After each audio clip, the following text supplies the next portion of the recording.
Welcome to a platform where we debate on the top stories of the NBA, NFL, Major League Baseball, and other leagues with the best in the world of sports. You'll also get interviews with many athletes and media talents at several basketball events, including the WNBA and college basketball. My name is Rafiq Ulwazon, and this is Nothing But That Sports Talk. Welcome to Nothing But That Sports Talk. I'm Rafiq Ulwazon, alongside Joshua Thompson. You probably see him do some Aces events, and I see you got the Aces cap on you. Yes, sir, man. Got to represent, man. Shout out to my guy Brian, man, Quartervich over there at Aces and the whole team. You know. Yeah. That's very interesting. But why don't we get a little bit about how you started off your career, not only as a host but as an actor, and I see you do a bunch of other stuff. Yeah, man. Well, my career in itself really started around the game of basketball, man. So, I was a recruit for college basketball. I played at Wagner College under Danny Hurley, Bobby Hurley, Bashir Mason. I was recruited by Mike Dean actually, um, who was my first initial season was under him. Played for Donald Copeland, so shout out to those guys. So that's what got me here to New York. I'm a New Jersey native, and and that's what got me here to New York, man. Basketball was kind of like the first thing that really implemented me here in New York City, where I'm based at.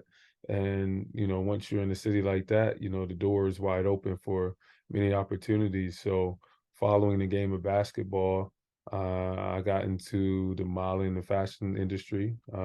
Started modeling, and just kind of really wanted to kind of like test myself and see what other things I possibly could get myself into. Basketball and sports have been a huge part of my life growing up. I played football as well, so I really wanted to kind of tap into every bit of myself. So so modeling was a great transition into that, and that gave me an opportunity to do many things. I've modeled, I've styled, I've done film, uh, I've done hospitality, run a restaurant.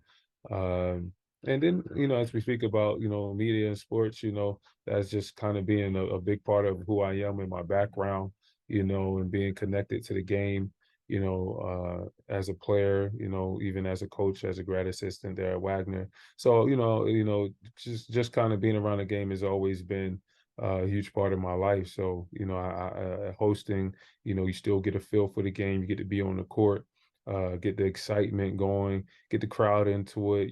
So just having that ability to use, uh, what I've been gifted with doing, as an athlete, as someone who's been in front of the camera, and just knows how to, just I guess just be on Front Street is what I like to call it. Be on Front Street in front of people. It has really helped me in that aspect of getting into hosting as well. Wow, that's amazing. I mean, the Yeah. fact that you start off having a basketball career at Wagner College, and funny enough, they're in the NCAA tournament this year. I know you're excited about that. Listen, man, I am so excited.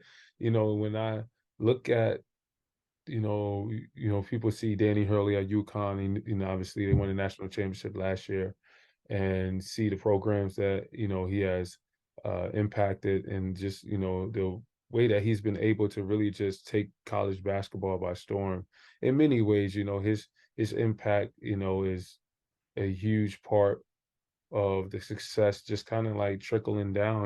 Bashir Mason, who took over the program once uh Danny Hurley left, and he was able to win a conference championship there at Wagner and do amazing things there. And now his team at St. Peter's, they are in the tournament as well. And now if you look at Wagner, Donald Copeland, who was has a great relationship with Bashir Mason, um, who now has taken the team to the tournament their first time in 20 years to being a part of March Madness. They have a game today, which I'm excited to watch versus Howard, who they take on, and it's going to be one of those matchups, man. Really, I think can put Wagner on the map, and the way that they're doing it, with the grit, with the toughness, with the system that is in place. Guys under that system, they play with a sense of pride and integrity. Um, there's a fight that, that you kind of like, you eat, sleep, and breathe it. You're never out. Even when you're down, you're never out. There's a will, there's a way to the way that the guys play, and having only 7 players, including a guy who, basically they pulled off the football team, man, it just really speaks to the program, really speaks to what Donald Copeland is doing over there. And just really looking forward, man, to seeing Wagner, man, represent, as best as possible. Yeah, this is going to be a very interesting storytelling that the Wagner is going to produce, especially since you're going to be starting off the tournament going up against an HBCU team in Howard Bisons. I mean, Hmm. granted, it's March Madness, anything can happen, and you got the best opportunity to win your first NCAA tournament game ever. I mean, obviously, when you played there, you mentioned 20 years. I mean, you couldn't carry Wagner to the tournament. But what Right. advice do you have for the Wagner players that are about to go down in the NCAA tournament? Well, man, listen, it's about to go down, right? It's about to be one of those battles. They've been there. They fought adversity, so there's nothing bigger than what these players have been through throughout the course of this season that um, they won't see in today's matchup, or they won't see in a tournament in general. These guys are already winners. I'm pretty sure that that the program in itself are proud of what they've been able to accomplish and what they've been able to, fight through. Um, my only advice to them is that, like you said, this is something that's special, that, embrace the moment and then leave it all out there. And people say that all the time, leave it out there, leave it on the floor. But I'm sure these guys know what it means to do that. And when you do that, the results, whatever the results may be, you could walk out with your head high, So we looking, and I say we because I am a huge part of Wagner, just being from that program, we're looking to get the win, and and that's our ultimate goal. So just looking forward, man, to seeing those guys play great, play hard, and I think that they already know deep down inside what it is that they have to do, man, and just to step up and play the game the way that they know how, man. Really show what the Wagner program can do and what it's produced. Exactly. And let me remind you that last year, a team coming from the same conference you guys are in managed to get out the first round and took out Purdue. Hmm. It's a 116 matchup. You guys not only will focus on taking out Howard first, Hmm. Hmm. but before you even think about having a chance to become only the third 16 seed to win the NCAA tournament game. Hmm. Yeah, man. Look, and that's like I said, man. That's the beauty of the story, man. It would be something special to see those guys get out there, compete, get a win, and to get an opportunity to play against a program like UConn. And I say the same things for St. Peter's, who has Bashir Mason, who his program has a great opportunity as well. To have been back, what I think is like the second time in what, 3 seasons, 2 or 3 seasons, where they really had Second a time in great three run. seasons. Yeah, where they had a great run in the tournament, and for him to be able to do that is not it's not easy, man. It's really not easy. And to be a 20-win program in college basketball is not easy, and especially at that level, so it's gonna be something to see those guys get out there, man, and to be able to compete and to showcase, what they have, man. So I'm rooting for Wagner, I'm rooting for St. Peter's, obviously UConn as well, and I have to shout out Oregon because my guy Cliff Spiller, who also played at Wagner, is on the program over there. So I would love to see those guys, to have a really show out and show what they can do. It's March Madness, man. Anything can happen. Neat But thing. I mean, seriously, when you see everything like come together on Selection Sunday, when you found out that Winder got selected to face Howard in the first four, like, I mean, I know you probably said this already, but what are your overall thoughts about this program looking to build a winning culture for the NEC conference? Man, look, like, so I just really feel as though that um it just really shows, man. It shows what the right culture the right attention to detail and building the program, um, and really like just respect of the game, a true love and respect of the game, and can do for a program, and for Wagner. Uh, in light of Wagner, this year wasn't their best year throughout the season. I think they were like what, the sixth seed or something like that in the tournament. So they weren't projected to win it. And as I spoke before, they were fighting with seven guys on a roster. Um, but like I said, man, just the formula that they have, just from uh, what has really kind of been built at the core of what Wagner basketball truly is. It's a formula for success, um, and it really does take, man, for all guys to buy in, and to really show up each day. I'm pretty sure practicing with seven guys, is completely not ideal, but really to be locked in mentally, spiritually, and physically, man, is what it takes, and that's what Wagner has been able to do. They've been able to really showcase for the past 10 years or so. Um, 10 to 10, if not 10 to 15 years or so, the ability to really compete and to play at a high level and to be a factor year in and year out. Yeah, North Carolina, the fact that they got number one seed is pretty surprising since they did lose to NC State in the ACC men's championship game. Mm-hmm. So now carry on to this question. I mean, do you see North Carolina? How far do you think North Carolina will go in this tournament? If they take out Man, Wagner, that is. they have what it takes to tap into the Sweet 16 and even the Elite Eight, I believe. I think that when they're clicking on all cylinders, that they really give every single opponent a run for their money. They give them an opportunity to compete, an opportunity to win. The freshman guard play, and was it Elijah? Was his name? Is that what it is? Uh, that guy, man. Had the opportunity to watch him play a few times. Is it Kadu? Is that how? Is that his name? If I'm not mistaken. Yeah, I The believe point guard, but so. I had opportunity, man, to watch the kid play in a few of the Aces actual tournaments that they had as a high school talent, and even then, just the way he played the game, his IQ, his ability to score and create, his athleticism, his tenaciousness on the court was truly impressive to me. Their big man, who's their anchor, Armando, you know, he is really a man amongst boys out there, and he is always a player that you have to respect his ability to play the game, to impact the game at any given moment. I think he's one of those players that when he's on the court, a lot of attention is drawn towards him. Um, it's never an ease of mind or ease of play, and he's a guy that you can see that competes, that wants to win.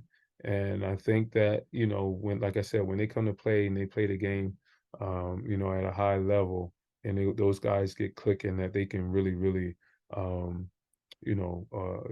win a few games in this tournament. So I can see them, having a good year. But like you said, experience is also a major part. And having a young guy like Elliot could do, who's running that point guard, that guard position. March Madness, the guard position is tough. It's guard oriented. A lot of those guys, when it comes down to pulling out a win, it comes down, often to the guard play and the ability to be able to make big plays or to create big plays for big time players in those moments. And I think that, Elliott has the guard set, the capabilities to do that for sure. So it'd be just kind of interesting to see, how he really showcases that, in those moments, which I feel as though they will see at least once or twice, if they advance. That's a very interesting point. He's a very useful asset coming off the bench behind RJ Davis, who's Mhm. averaging like in the 20s. Like, Mm-hmm. seriously, when you have that team like that, I mean, last year they've had a little bit of a setback, but like after losing like within like they after not even make it to the Final Four, Right. after almost taking out Kansas in the the national championship game 2 years ago.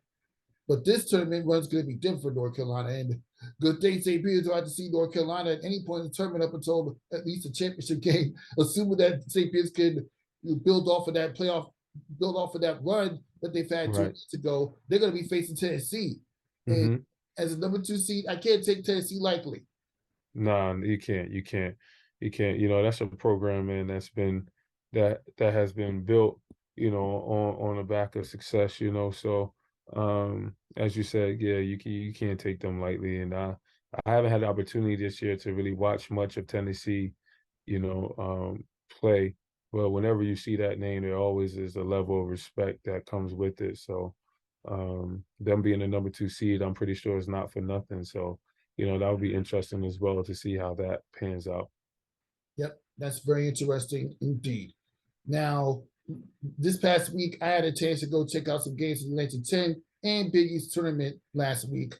I mean, a lot of unpredictability. I mean, I got to see Fordham manage to get an overtime win against Davidson after Kyle Rose hit the game time layup on the inside to force overtime, and then literally steamrolled them in the overtime session, only to run into VCU and get taken out again.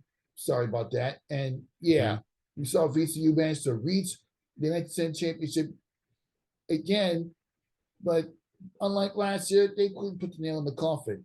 They ran into a Duquesne team that was built to play good defense, and they have some pretty decent shooters in Jimmy Clark III. So yeah, that's pretty interesting. And Duquesne is an 11th seed about to face mhm, BYU. And we can't get past the fact that the top 4 teams in 1910 all lost in the quarterfinals. So there was a lot yes, of unpredictability that happened then. there was, To the yeah. Big East, I already mentioned UConn win the championship, but I didn't get to mention Marquette pulling up an overtime win against Villanova, who barely escaped a 3-26 DePaul team. Mhm, St. John's got snubbed for the tournament again after blowing out Seton Hall, building a resume, and after getting a win against a ranked Creighton team, they still couldn't make it to the NCAA tournament. And you only had 3 Big East teams make it to the NCAA tournament. So, yeah, what are your all thoughts on everything I said and for what you see from those 2 tournaments I just mentioned? so man, just to knock into Atlantic 10, you know, I wasn't fortunate enough to be there to experience it as you did, as you representing Fordham right now. I see that going down, man. But Duquesne and is it Dayton as well? I think I see from Atlantic 10. Yeah, Who's going Duquesne, to be Dayton. who's going to be in the tournament? Yeah, Dayton, they're going to be in it. Yeah. It's going to be, just interesting to see that conference represented. Um, I'm pretty sure they would have liked to have gotten another program into, the tournament. Um, but I'll be taking that opportunity to really check out and get a chance to see what you were able to see up front and personal. But, following the Big East, which I think had one of the most competitive um play-by-play uh, conference championships, just games in general. The Big East this year was something that just really caught my attention throughout. Of course, Danny Hurley and UConn, those guys, a lot of attention that they bring. But as you speak about, was Rick Pitino at St. John's, and what he's able to, you know, I see what he's doing with that program, and I'm be looking forward to seeing them next year. I think they had a young cast as well this year, and that they have a lot of talent that I think as they continue to buy into what he's building with that program, that they could be a big contender, especially in New York. Coming out to Mecca to really be a team to watch. But the Big East tournament, man, yeah, bro. You look at uh, you know, I'm gonna be honest with you. I was checking it out, watching Creighton play, and I know that they took down. They had a tough loss. Was it against Providence that they lost? They lost against, and those guys are fighters. They always play hard. Their guard play is always is always huge. But Creighton as a program definitely is one that I think, I really will want to look at and watch in March Madness They're in taking that on tournament. Akron in a 3 to 4 2 seed matchup. Yeah, yeah, I think that because they have great size, they their pace offensively is is is is is is very, very good. They move well. They flow well. Their guard play is great. Their point guard is not afraid to what is his name? Jones, I think his name is the guy from uh from Creighton. No, no, Steven Ashworth. Ashworth, the point guard. The Mm-hmm. kid can shoot it. He's not afraid to take it deep, to shoot it from deep. Um, he's creative. He's tenacious, man. He gets after it. He gets in the paint. He creates for other guys. Um, then they have it's a few guys. You have uh, they have a 6'7" forward who's basically like a guard, the kid Baylor, who also is creative, can shoot it, can put the ball on the floor, has a great mid-range game, can finish well, has a soft touch around the basket. He didn't really step up and play the way I thought he would against Providence. I thought that he would be a really difficult guard. I can't say I actually really even saw him be as aggressive as I thought that he would be as well in that game. But he's a kid that is just a tough defend. Where you putting a forward on him, you putting a guard on him with his size and his ability to score the basket and to see the basket, and to be able to make plays, whether he's on the ball or off the ball. He's a dangerous contender. And then they have their big guy, the 7-footer, the kid Ryan, who has a soft touch around the basket, can shoot the mid range, plays on the defensive end, is a protector, has a huge presence, rebounds well, doesn't really get himself into too much trouble um, out there. I thought that, like I said, if you look at those guys and you look at UConn and they in a matchup that you have there, UConn being the number one, number two seed in in in all of college basketball, I think they resemble them really well. Um, Obviously they played earlier and they played in the season before the tournament and Creighton got the best of UConn.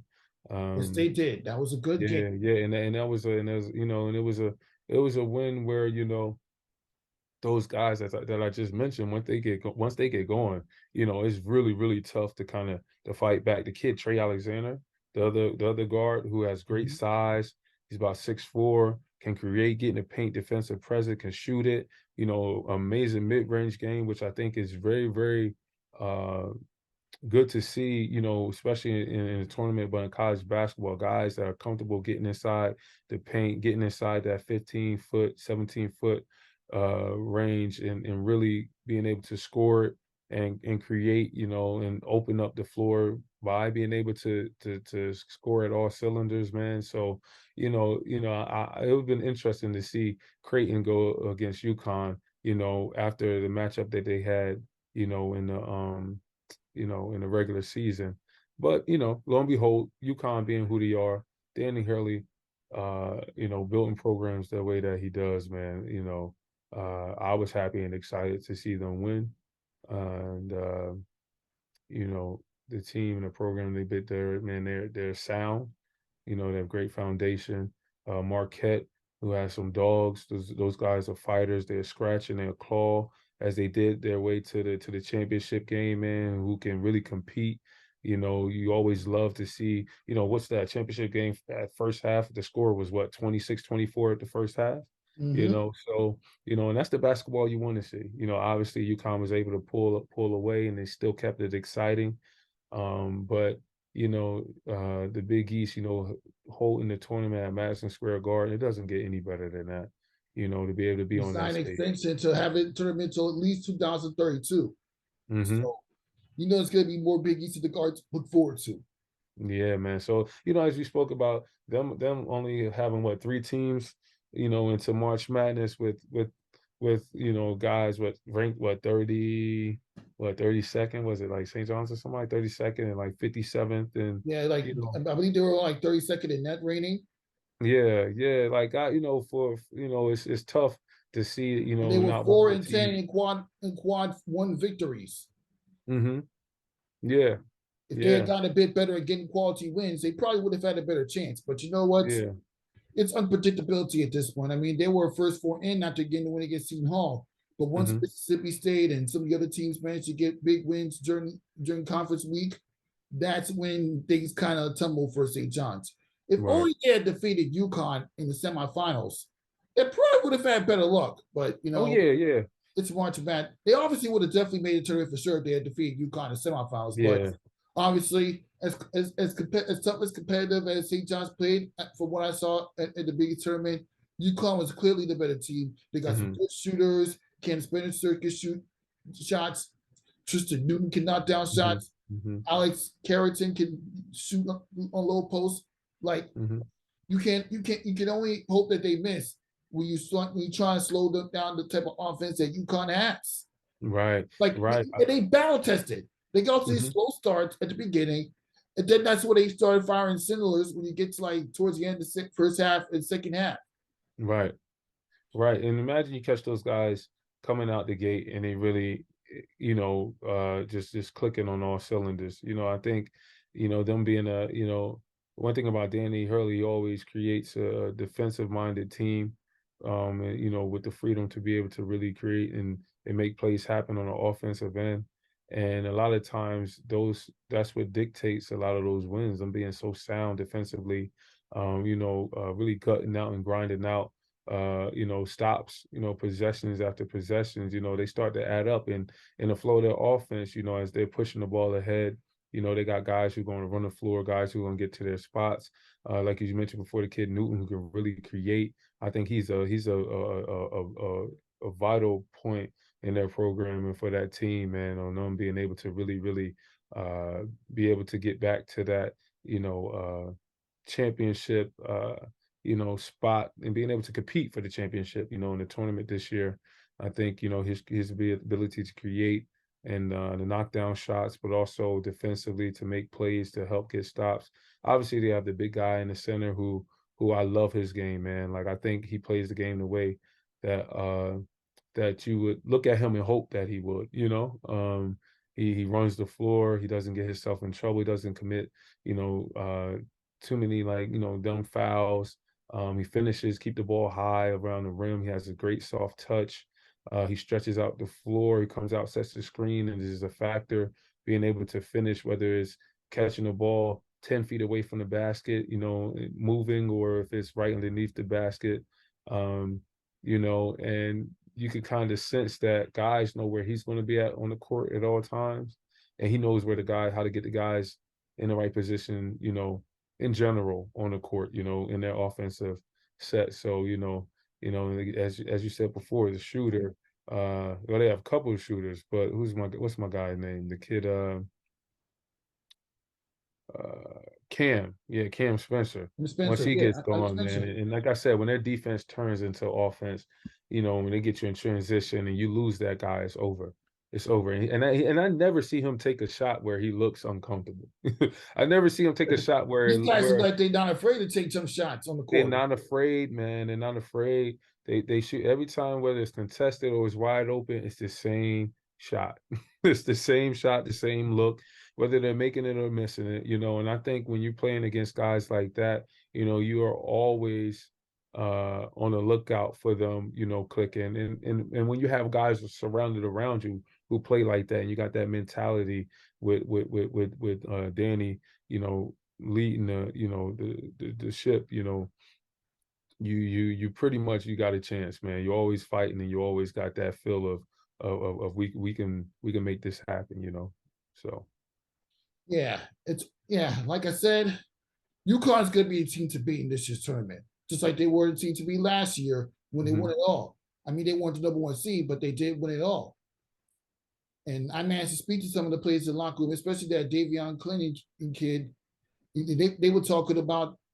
I mean, I spoke to about or in this case, add on to an already winning culture between the 5 championships that the men's side have and the 11 mhm, championships that the UConn women's team had. mhm. And I think that's something that's very um unique to really like pay attention to or to add into the equation. When you're around a program that is full of winners, right? Where the expectation from, you know, that level of play, for the basketball program on both the women and the men's basketball side, I think I can only imagine how much that elevates the play altogether. When those guys are walking the campus and those guys are outside of the court, um, they're just around this air of success, this air of a winning mentality, this air of seeing a lot of times, seeing is believing, and being able to imagine it and seeing that, is there, it's attainable, right? Constantly having that on the forefront of your mind, man, I think it goes a long way. And I know Danny Hurley, and he speaks it, he speaks it. He's not going to tell you it's going to be easy, and I love that. He's going to put you through it, but he also speaks about, what it takes to have a winning mentality, maintaining that winning mentality, and understanding what that is altogether. So it's basically just giving those guys the tools to be able to go out there, and as we say, man, they shoot it like they play the game like what else was I supposed to do, right? So I love that about them. Yep. I love that about them indeed. Well, getting back into sort of to wrap up the men's basketball tournament conversation, I mean, what are like 3 tournament matches are you looking forward to watching this weekend? Well, matchups. I have to check back through the bracket and specifics to I kind mean, of I got the like. bracket right here. I mean, obviously, well, we got FAU taking on Northwestern, South Hmm. Dakota State, UAB, Auburn taking out on Yale, who barely survived Brown in the Ivy League championship. It's like seriously. Hmm. Of course, NC State taking on Texas Tech. Morehead State facing Illinois. Michigan State versus Mississippi State. Baylor versus Colgate. And that's just to name a few matchups. I don't want to hold up. Of Yeah, course, we can't ignore St. Peter's taking on I Tennessee. would say Clemson, New Mexico. I would like to see what happens in that. I feel like that may be a close watch. Both programs, over the past few years have really um, been competitive, and played at a high level. Well, more so, I would say New Mexico, Clemson. They're just known more so for that. Of course, it's easier to look at the 8 and 9 seeds and a few of these. Oh, Texas, we got Tennessee. Okay. South Carolina, Oregon, like I said, Oregon, that would be another game that I'll be interested in the checking out. I've looked through here and tried to see where I can see an upset taking place, right? Yeah, I Uh, can only pick like a few upsets out. Well, outside of St. Peter's, of course. And no disrespect, I know you're a Wagner alumni, but I can't. Well, I you could be Howard, but when you run into North Carolina, it's gonna be yeah, tough. yeah, I mean upsets as far as like even seeing like, when you got let me see here. Uh Kentucky is a team that, sometimes can be inconsistent, although they have great talent, man. I would love to see them play in a tournament. I think they play an exciting game. Um, yeah, I don't see too many names this year that like kind of give me that feeling of it would be a huge upset. Listen, it's hard to predict upsets in the NCAA It's tournament. hard That's to, what makes it man. so It's hard fun. to. That's what makes it so fun to watch. You never know what kind of upsets you're gonna see, and But what's but Cinderella stories up until the Elite Eight or Final Four that you're gonna mhm, see. You just never know. just Did we expect Princeton to get as far as they did the tournament last year at the win Ivy League? Do we mm, expect that? you don't. No, you don't. And I Did think we that's expect Furman to take out Virginia right. That's the way they true. did? That was Yeah, ridiculous. yeah, no, that was ridiculous. Yeah, that was a tough one to call, especially I think was that coach coming off of the player of the year, coach of the year, for that program. Yeah, man, that was tough, man.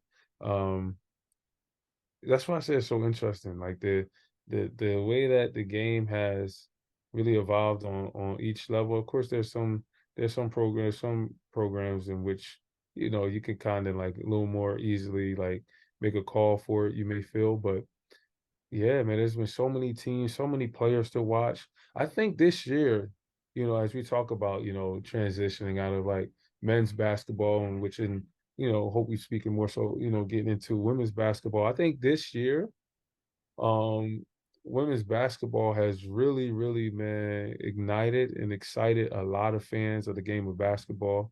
It's taken some of my attention away from even the men's basketball.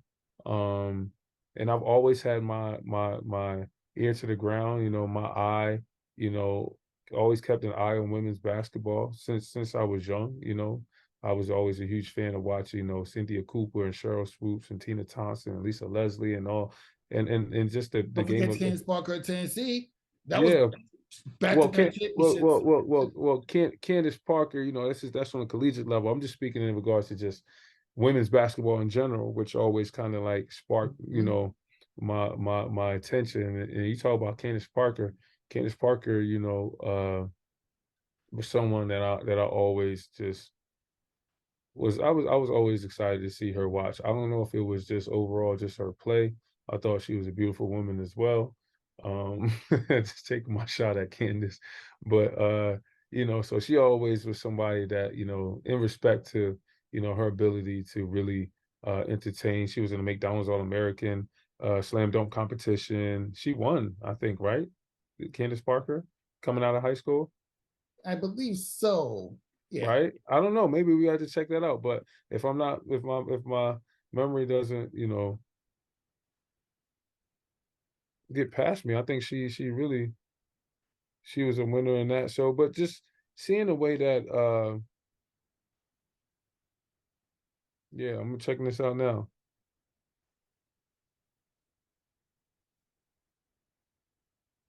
Yeah, she won the slam dunk contest in 2004 at the Yeah, she McDonald's did. All American. Yeah, so you know, but yeah, watching women's basketball evolve, man, and really watching in respect to, and I was speaking as a fan, a young guy being a fan of women's basketball and seeing Candace Parker now, playing the game and seeing it at many levels, and just respect of what those girls are capable of doing, man. And I really love to see their skill set now being displayed. And you know, there's always talk about, women can and cannot do in comparison to what men can and cannot do. See the video But where my friend Carmen came on the show a few weeks ago, where she's talking about stop mentoring women to try to be like men. You seen that right, clip, right? exactly. You seen it? I I did. don't need to say. You don't even need to say anything. Just watch the clip of Carmen was ranting about what Kenny Smith said about women measuring up to The men in 3-point basketball. contest. And Yeah, yeah. like, just don't just watch the video when you get the chance.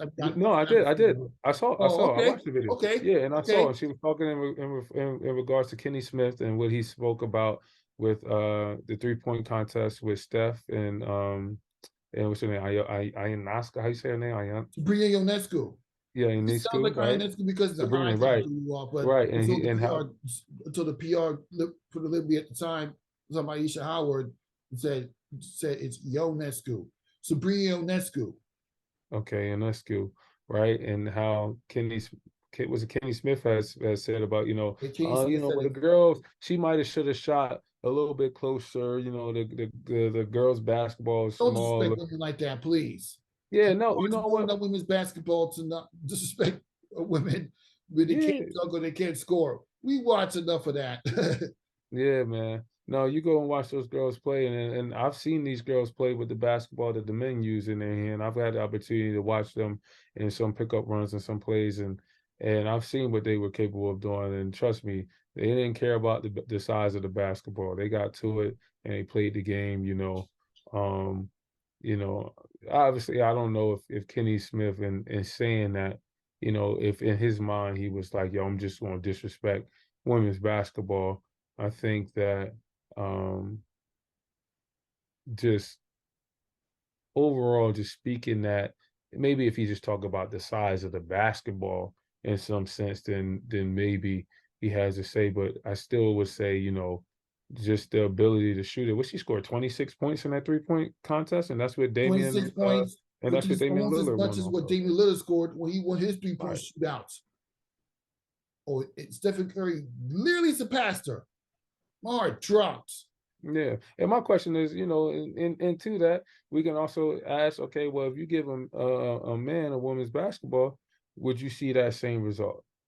That's all we can ask. Obviously everything is based upon, what you're used to playing with and what you're used to, in regards to the game equipment and stuff like that. Like, you have many things change. I've seen the NBA basketball has changed multiple times with, so there's a lot of things that you could always take with that. But in respect to women's basketball, they are exciting to watch.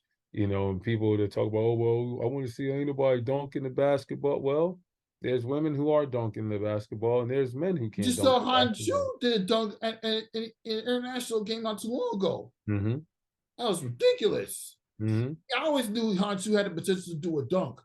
right, right. So, it's like, and it won't be long before you start really, really seeing just how athletic these women are, and when you start to see them implementing that part of their game into their game. But I think what makes the game even more interesting is how fundamentally sound these women are, how much passion they play with. Even when I host, you talk about hosting for me, when I host like, tournaments and all-star games with the women, I know that these girls are going to get after it. And that in itself, man, just the nature of it's nothing too cool. It's nothing, they play the game, they go to play it the right way. They want to compete, they want to win, and it's scratch and claw, and that's what, and they really fight, when they're out there to get a win. So I always love to see that, man. Yep, we always love to see that. And we're going to continue seeing that in women's basketball. You know Hmm. why? Because, yeah, the last time me and you bump heads, we got to go to certain Ivy League team in the Columbia women's basketball, Right. shut down Villanova. Leading to Hmm. your friend Rob being happy and upset at the same time because he had one player for both teams playing each other. Villanova didn't even make it to the tournament, but Columbia did. They Even though did. they did lose against Princeton, Hmm. they still get to join them in the NCAA tournament for the women's side. They will take on Vanderbilt. Hmm. That's going to be a big game. Like, I have to ask this one question. What are your thoughts about watching Columbia women's basketball reach the NCAA tournament? And do you exceed them at least getting past Vanderbilt in the first round? Well, I have to In say this the too round to of you. 64. Well, I have to say this to you for sure, man. I think when I saw you then, that may have been one of your first big media games that you were covering. Am I correct? Yeah, one of my first. That was the first Columbia game I covered. Colombian game, right, right, that you covered. And man, I have to say a side note, but man, I really applaud you, man. I love to see you work. I love to see how you've taken this fearless approach to covering the game and your intention behind it in every aspect. Um there's not a level of of stepping up to the plate, man, to really, man, dig into, the game and to share the game. You're putting it on a platform to really bring life to the game of basketball. And many people do it, man, but just the sincerity and your heart behind it, man, is amazing. And and I definitely want to say thank you, man. I'm honored that you would even ask to even speak with me, man, because like I said, there's many names as New York goes off with the siren. But there's many names, man. That can you hear that? You can hear that siren? Oh, I mean, not on my side, but yeah, Oh, okay. go on. No, but I was gonna say that there's many players, on both on the court and off the court in the game of basketball, man, who are impactful, man. And I think, uh, like I said, your approach to really, really, man, getting to the core of people who are influential and what makes the game go round, man, is really special, man. So uh keep doing it, man, and I love it. But as we speak to the Columbia team, that was my first time being able to see them, and they played against Villanova uh, that day, which was a great matchup to really see how these girls can compete, to see their ability to score the basketball, um, and to give me my first preview of being able to watch them as you said, it was able to make it to the tournament. It's going to be interesting, man. Like I said, that's another program that I think really has some fighters, girls on that team who aren't afraid to take big shots because as the game we saw, they hit some clutch shots. And I actually I'm not too far from Columbia. I live right around the way, so I'll be rooting to see them pull off hopefully an upset and a victory, in their first matchup. Yep, can't wait. This girl Abby Shu, most points scored by Ivy League Player of the Year, Mm-hmm. and they even managed to pull out big wins. Well, I already mentioned Villanova. They Mm-hmm. even got big wins against Seton Hall and Providence. Mm-hmm. And they defeated Princeton in the regular season. Although they couldn't get it done in the Ivy League tournament, they at least defeated them in the regular season to solidify their first ever win against a ranked team. This Columbia women's team is just growing. Like, Yes. they may not win. They may not be the same tier as South Carolina or Iowa, Right. but Abby Shu, Katie Anderson, they have a bright future in women's basketball if they choose to continue to go. And I think they will. I think they will. I think after the excitement around this season and the ability to continue to push that program and build that program, it looked like they really enjoyed being out there when I watched them play, man. And like you can feel the spirit around this, even the program, the school in itself, the way that they showed up that day when we were there and watched them play. And that's something that I think, especially at a college level, that when you're amongst your peers like that, it's something that's special to be able to see them come out and support and to be able to play on a stage where, like you said, many, may not know completely what you're capable of, but to show and to prove what you're capable of, man, is something that's great. So I hope to see them back. I hope to see them continue to develop their game and to continue to mature as players and to build the program that they have over there at Columbia. Exactly, and they managed to bounce back after the year where they did win the conference tournament, but still got snubbed from the Mm-hmm. NCAA. Well, that Right. ain't happening this year. Even if they're Mm. still not good enough to win it all, it's great to give some NCAA tournament experience for that college program. Right. Columbia has a bright future. Mm-hmm. Yes, sir. I agree with that. Yeah. Now, as I mentioned, South Carolina, and from the last time I came on the show or did this type of recording, South Carolina and LSU had a little bit of an altercation in the championship game. It was not too long. It was literally the day after Camila Cardoso hit a Mm-hmm. game-winning three-pointer, a center Mm-hmm. hit a game-winning three-pointer, just barely avoiding an upset against Tennessee. What are your overall thoughts on South Carolina winning the SEC championship, that altercation with LSU, and do you see them going all the way and winning all this time? Woo.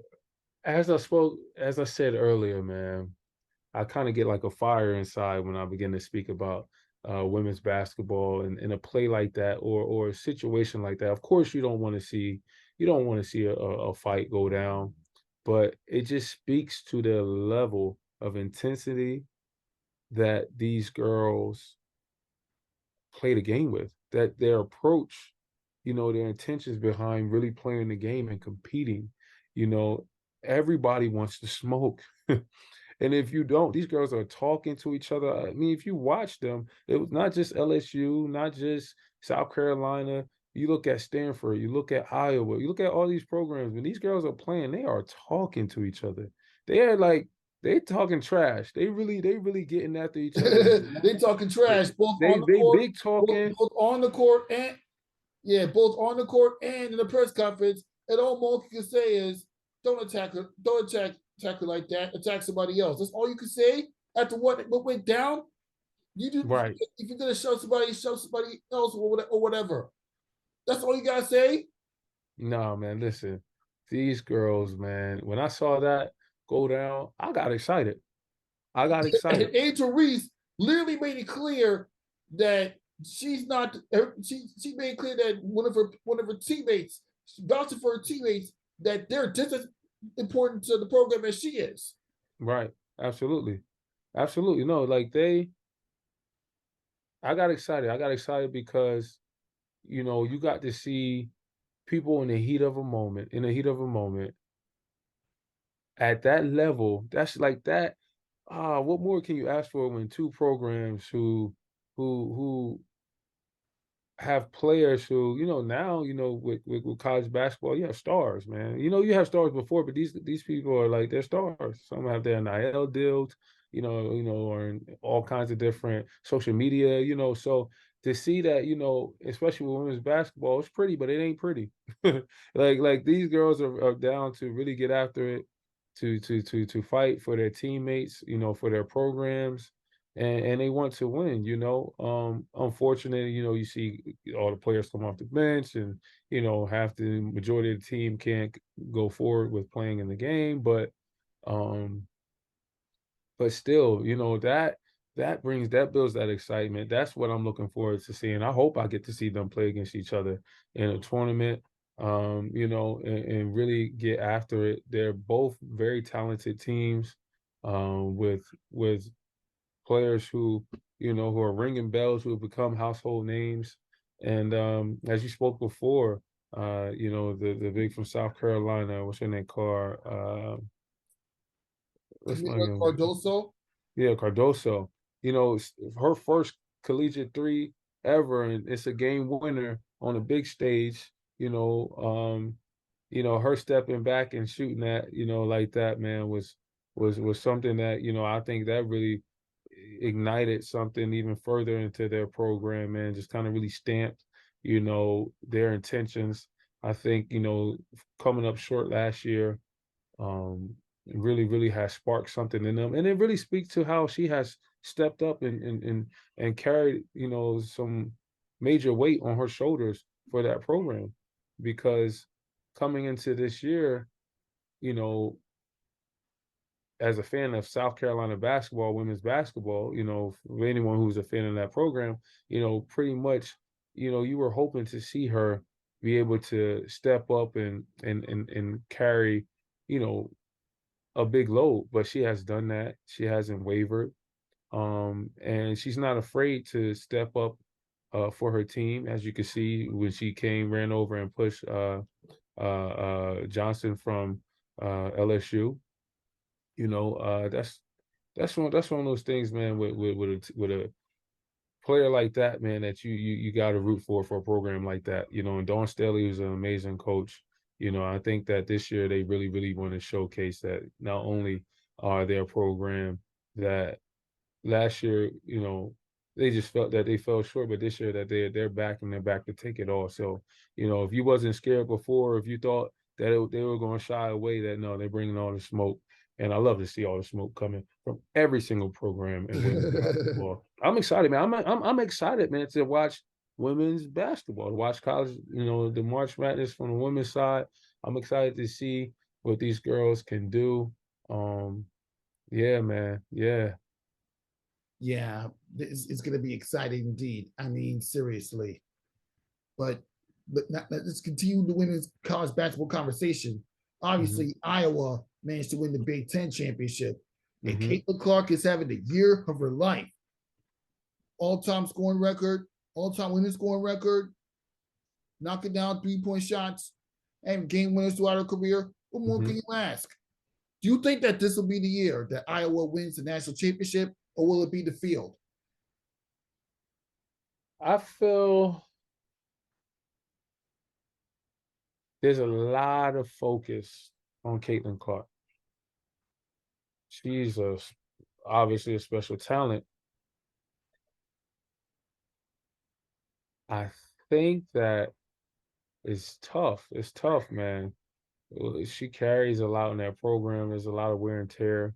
She's chased constantly all game, but I love to see how she makes plays on both ends of the court. Um, her supporting cast have done a great job of stepping up. And as you see, they're back into it again this season. Um, was one of the girls from Iowa that I could think of. The girl Hannah, who stepped up and has played big, the forward for their program, who has been like a great, I want to say like duo for her and Caitlin. She has helped relieve with her presence inside, but do I think that they can win it this year? That they will win it this year? My Yeah, pick is South Carolina, not because they're undefeated so far this year, but because I think that Dawn Staley and just the way that they've kind of taken approach to come back this year and to really, really uh, play with a chip on their shoulder. I don't see them playing as a program that has like cockiness to them. Really, it's just a confidence. It's You can see that they really put in the hard work to get there. So um, that's my choice, man. South Carolina, but I think Iowa. I would love to see them, make it to the Final Four for sure. And I think from there, it's everything is up in the air. I think if they do get an opportunity to compete against South Carolina or and then LSU or even well, Stanford, something like that. LSU and Iowa do play in the same conference, so they're gonna meet up a little earlier, assuming everything goes to fruition. Right. But this time around, I think LSU. Well, even though Iowa does have the shooting, they don't have enough bigs to contain with LSU, which is why, along with USC, NC State, and South Carolina, they're gonna be my Final Four. Okay, I They'll like be my that. Final Four. Those are my picks. What are your Final Four picks for the women's side? I have South Carolina, LSU. Uh, I'm interested in seeing how Stanford shows up. Uh, I think that they are one of those programs that you can't count out all the way.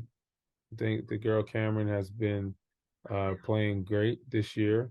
You know, she's been stepping up to the task that's been at hand. I think that they can make a run. I think they can make a run. She's always a tough matchup. So she's another one that you have to really kind of like uh, look out for. And her supporting cast is great. They play great together as well. Um, who do you have? LSU. You have South Carolina. So Mm-hmm. Stanford, I feel like can make a run. I feel like I maybe missed Tennessee is also a tough Yeah, team that as girl, well. Kid Jackson, she's a shooter. I Yeah, was gonna say you can't sleep on Tennessee. I mean, yeah. I got North Carolina State going all the way to the Final Four and losing to South Carolina. I can't sleep on Hmm. Tennessee. They're gonna give it their all against NC State. Sorry, Yep. Holly, if you're watching this Yeah. episode. If it gets there, I think women basketball sometimes a little bit more easier to kind of like, foresee a few programs making it to that level. It'd be interesting to see what UConn does as well too. Yeah, they're kind of shorthanded. I don't see well, like one bracket I have them going all the way to face USC, and that's pretty Hmm. much the pit stop right there. You think Juju Watkins and the team in there they would get that win Yeah, I think they are. I mean, Juju Watkins is hmm an up and coming star. for sure, for Although I sure. can't sleep on Ohio State with that girl, well, Jessie Sheldon. Yeah, I didn't get an opportunity to watch too much of Ohio State this year or like UCLA, some other programs who are having a great year. So this would be my first time to get a chance to really sit down and kind of dive into those programs. But obviously watching Juju Watkins, man, like she's special, man. Winning what player of the year as a freshman. Was it runner up for player of the year in NCAA in college basketball in general. You know, um, Yeah, man. She's something special, and I hope she sticks around for another year. It'd be interesting to see her at the next her mature and her continue to develop her game as well before hopefully God willing enter into the WNBA draft. Yeah, this is gonna be that's very interesting. Well, for the men's side, my final four picks: UConn, North Carolina, Duke, and Tennessee. What do you think? What are your final four? Oh, so you think North Carolina is going to give them a push? Yeah, I think they are. I mean, well, Okay. that's assuming that they, that's assuming that Wagner doesn't get past Howard and North Carolina. I mean, if it's Wagner coming out of today's game, I'll probably root for you guys to win. Since it'd be nice to see Wagner get a round of 64 tournament victory. Mm-hmm. But Mm. if everything we know goes into what we know, North Carolina will get that far. Okay. You think? Okay. What do you think about the Houston program? Eh, Nah, not bought into it. not buying into it. Let's just say I'm not buying into it. I Okay. made my picks for a reason. Okay. I love that. That's right. I love it, man. Um, I mean, they came off a huge upset against Iowa State. I won't say like too much huge, but I just say it was huge because of the deficit and the way that Iowa State really demanded, uh, and took control over that game. But I would be interesting. They have, the player of the year on their team in Jamal Sheed, so it'd be interesting to see how far they can go. I would like to see a UConn, UConn, Houston. Um, I have actually like UNC and Kentucky on the list of a few. Purdue as well, the 7-4 big man. At one point they were what number one earlier in the year in the country.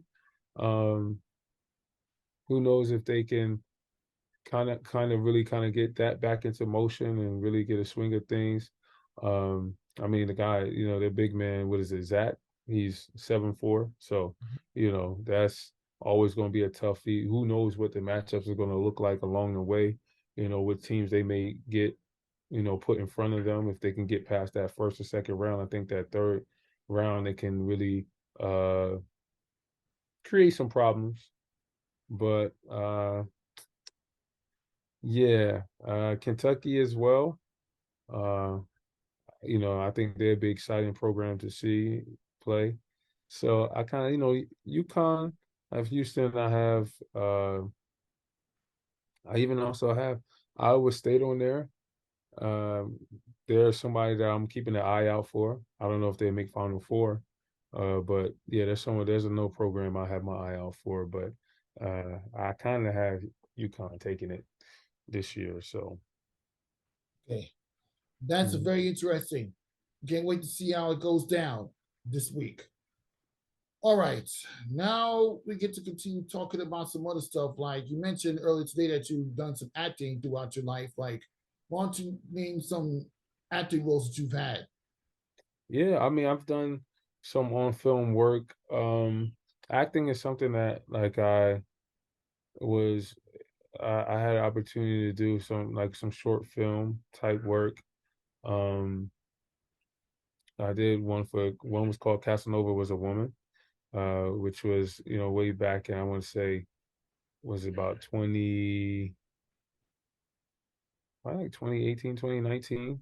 I was able to do a film like that, but more so for me, acting is something that I haven't strongly, I want to say, like, not just pursued, but one thing that I've kind of like danced around, um, because I've really, really just, modeling has been something that has been really more so on the forefront in that regard. I'm not sure if commercial acting is more my style or if film is more my style.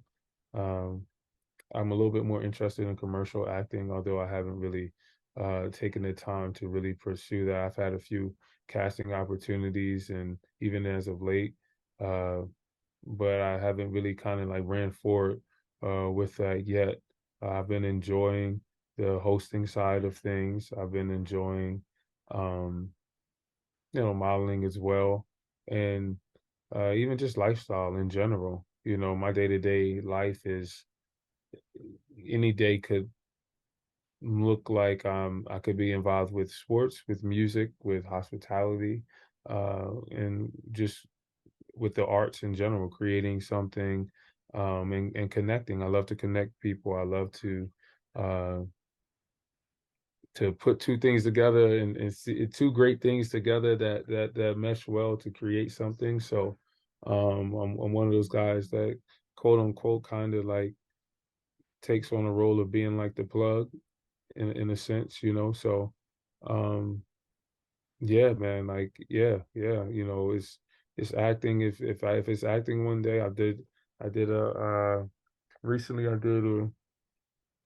two roles. One didn't come out yet. This was for it's for a documentary, mockumentary in a sense. I don't want to give that away too much. But I did a role in that, and thank God I was able to really kind of like play my own role as a basketball player. Um, and then I did almost like a reality show as well that was like on the side of it was like a real fake reality show, which was pretty cool. It was both real and both fake at the same time. And in that show, I just more so I was a plaintiff. I was in a court house. What else?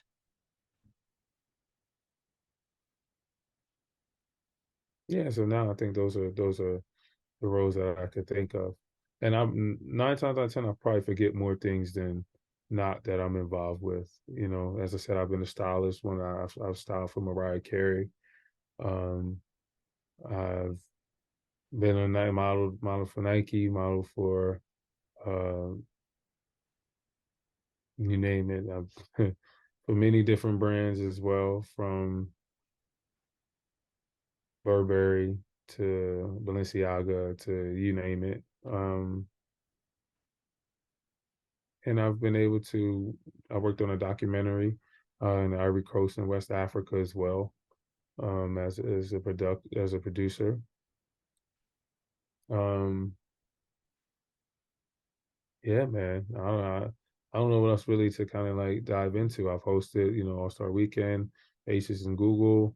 Um, just someone who's been like I said, I've been a part of many different things, man. To be honest, man. Even in the music realm, I've behind closed doors have navigated and really situated many different opportunities and situations for artists and labels as well. So yeah, Yeah, yeah, that's a long list of active roles you've had. I mean, when you look back at those experiences, like how did it help you become a better host when hosting basketball events like Aces? you know what, man? I think it's like a one man band for myself in regards of I've been able to really get a full circle view of like part of hosting is also your image, right? It's branding. It's being able to brand for someone else as well as for yourself. You're modeling off whatever uh company or program or brand that you're uh hosting for, as well as elevating the platform in itself. So it's understanding, man, just being comfortable in front of people. So, being able to, model and be able to be in front of the camera, also being able to style and be behind the camera and knowing what it takes and what it should look like, what it should feel like. And then being able to play the game, being able to play the game in itself. You have a feel for the game. You have a feel for what people are going through, what they're thinking.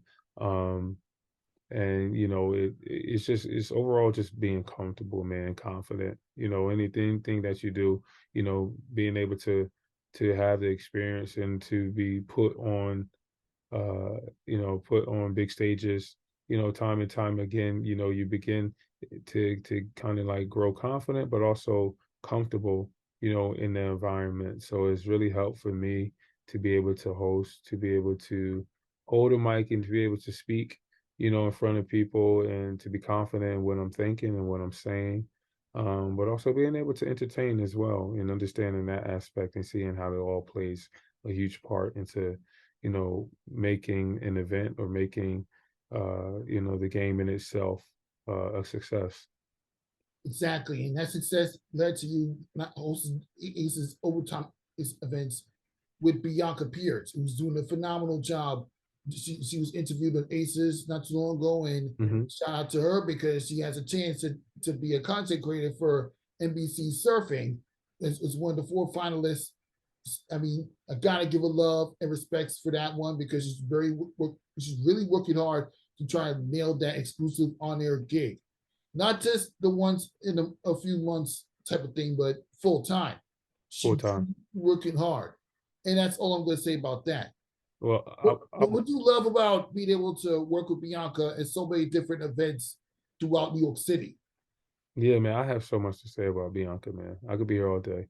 I love her. She's amazing. She's awesome. You have She's the really, floor. yeah, she really is profound as a person. She's really sound. She's a bright light. She's one of the people when you look at her, you get it. You know what I mean? You just see it. She's a light, she's a joy. So being able to share, the stage with her my very first time, she's someone that even in what I do that I still look up to. I still look up to and admire her work ethic. I'm really rooting for her to be able to create and to represent at the Olympics, I'm rooting for that to take place, and I know that in all that she does, that she has every single tool. She is so well rounded. She understands the game. She has a sense of spunk and joy in what she does that is infectious. So I really, really am a huge supporter for backing any and everything that she does, man. Like I said, she's someone that I even go to advice as well to many times while we're hosting again. I'm like, hey B, like, should I or would I or anything like that. And and that in itself speaks volumes, being having her around, being able to do that, and then to share the stage with her is an honor. As you speak with her with the G League Nets team, her being able to do things with that program as well. Um, yeah, man, she works hard, and I'm just looking forward to the time and the day. I'm looking at the present moment, but also looking forward to when everyone else has the opportunity to embrace her for all that she is and all that she's capable of doing with her platform and with her talent. Yeah. Exactly, and that's why, and that exactly you can't get past that. And you got to host the Nike basketball showcase at Lincoln Center. Mm-hmm. That was some phenomenal work she's doing, and the Mm-hmm. NBC book and the Nike Switch Classic. Very involved with Nike, and yeah, can't wait to see what she does as she continues to pursue her on-air media goals. Mhm, mhm. Yeah, man. Like I said, complete support, man. She's someone that I truly admire and what she's done and what she's going to be able to do. And even just the posture of her heart alone is amazing. So not only is she doing phenomenal with her work, but as an individual, as a person, she's a phenomenal person. And in these industries, it's always um a plus to come across someone that you what you see is what you get, and that's who B is, and that's Bianca is, and that's and I just only hope to be able to speak to how, you know, to touch on just, how significant of a factor she is in media and just in uh, just the entertainment platform in general. Yes. And now up in this episode, nothing but that sports talk. Thank you for stopping by, Joshua Thompson. And I can't wait to see how everything goes down in the NCAA tournaments. And don't forget to check out my latest interviews I've done at the 1910 and Big East tournament and look out for my interviews at the PSAL AAA championships at LIU Brooklyn. So, yeah. My brother, thank you for having me, man. Like I said, it's an honor, it's a pleasure. I truly am inspired daily, just man, by your work and by your pursuit. I love to see what you're doing, and I'm looking forward to seeing just day by day how things just unfold for you, man. So thank you for having me. And I enjoyed myself, man. This is great, man. I hope to have the opportunity to speak with you again and to be able to be on your show again, man. So thank you, my brother. I'm going to hold you to that. For There we Joshua go. Thompson, Rafika Lewis on. We'll see you next time. Yeah, yo.